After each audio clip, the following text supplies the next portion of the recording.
35 वर्षाची साथ आता कशी सोडू. माधुरी आमची होती, आहे आणि राहिली. तिचं जंगल इथेच आहे आमच्या मनात. पैसा जिंकतो, माणसाची मन भावना इथे हारतात. न्याय विकतो, तिथे हत्ती काय टिकणार आहे. नकळत आता कुठेतरी शांत झाले नांदणी गाव. 35 वर्ष इतका काळ उभा होता तो हत्ती गावाच्या वेशीवर एकटा, पण सगळ्यांची गुंतवून टाकणारी त्याची नजर आणि त्याच्या गळ्यातील घंटा कधी हलकी खणखणायची तर कधी मनात घुमायची. दर बुधवारी गावाच्या बाजारातून फिरायचा तो, खाऊ खात लहानग्यांच्या हातातून कधी केळी कधी गुळ घेत. सगळ्यांचा लाडका होता, जणू आठवणीचा एक जिवंत देखावा. आता ती घंटा शांत आहे आणि हत्ती गेला. तसंच काही वाटतंय जर आपल्या आयुष्यातून एक काळ निघून गेला काही न सांगता. महादेवी हत्ती आज नांदणीतून निघून गेली.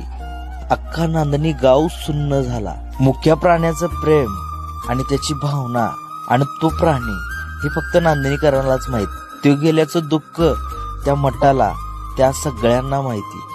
देवा कुठंही त्या महादेवीला ने, सुखी ठेव, ती जशी असू दे चांगली ठेव, तिला सगळ्या गोष्टी मिळू द्यात, कारण तिनं आमच्या गावावर लय प्रेम केले. संपला विषय.